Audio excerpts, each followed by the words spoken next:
All right. Recently, Vince and I went on a trip out to the centre of Australia where we like to go.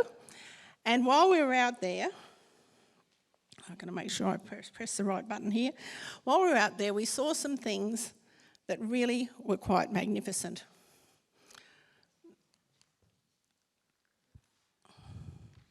Here we go. Here.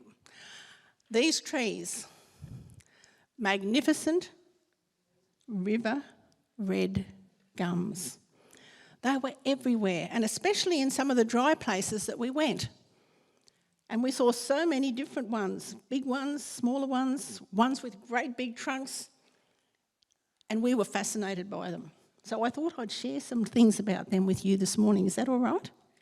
Okay. Now, the name river red gum. Why do we have? Because they like to grow near rivers, near watercourses. And the red part, when the timber is cut open, it is a beautiful red like this. This particular one has been made into some furniture. So that's why they're called river red gums. Now, where we were, there wasn't a lot of water. And they also grow in some of the driest parts of Australia. Does that look like there's a river there? No, it looks pretty dry, doesn't it? What about that one? No water, is there? So how can these trees grow out where it's very dry? Well, they have something very special that they do, all right? They have a root system that, see there on the one on the right, you can see some of its roots. The water has washed away some of the soil where it was growing, and now they've got the roots exposed a little bit. The roots go way down into the ground and spread out in all different directions, searching for water that's not up on top of running down the creek or around the riverbed, but water that is down underground. And as well as that, these trees, see how the tree system there, all the roots? Isn't that amazing? That one there, some of the water, the soil, I'll get my words right in a minute. The soil has been washed away because of floods, but still the tree is standing because its roots, other roots, are so deep. And in times of flood, these trees have to be able to withstand the very strong pressure of the water rushing down the waterway. These trees also are very large. Now, can you see a man standing there? Yeah. And right over near the tree, there's another tiny little one. Yeah. That's somebody else taking a photo. And that shows you how big those trees are, and they spread very much, don't they? And they also have big bases, big buttresses. I don't think you can probably see very well unless you look up at the one up there on the front. But that's Vince, my husband, standing next to it on the right-hand side in the blue jacket. That gives you an idea of how big those trees are. And they can grow up to 45 metres tall. And the trunks, the buttresses at the bottom, can grow as much as 15 and more metres around. There's another lady showing how big that one is. These trees can also grow up to 700 years old. Isn't that amazing? Can you imagine being here for 700 years? It's a long time, isn't it? No, I can't either. All right. And when conditions are good, these trees grow very quickly. There they are in the riverbed. But sometimes when it's drought time, they will drop their branches. Now, why do they drop their branches? Do you know?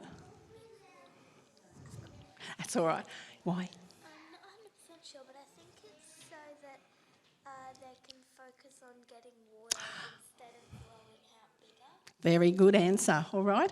Because water's short, they don't want to have to try and keep everything alive, so they drop some of their branches so they can keep the main part alive. But you know, there's something good that happens when those tree branches fall. There's a hole left in the tree, and that hole is used by creatures God made, by birds, by mammals, by reptiles. You know, in the Bible, there's a text that says, you are to be like a tree planted by the rivers of water. Now, what's it mean to be like a tree planted by the rivers of water?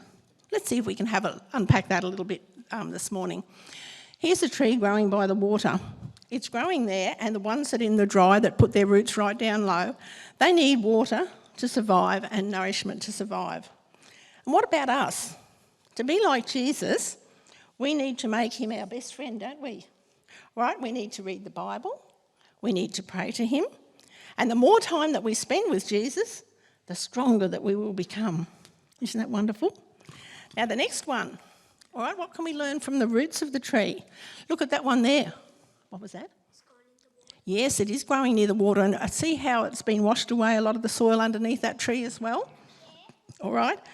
The tree needs its strong roots so that it won't get washed away when the floods come, and they go very deep and wide, like we said before. And our connection with Jesus will stop us from giving in to temptation and being carried away by things that we don't want it to take us away.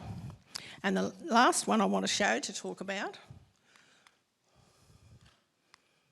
No? What have I done? Thanks, Macca. All right, this tree here, I don't know whether you can see, but inside it has been all burnt out, and yet it's still alive. Isn't that incredible?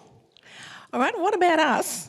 Sometimes things can happen to us in life that aren't very nice, just like that tree was burnt, and I'm sure it didn't like that.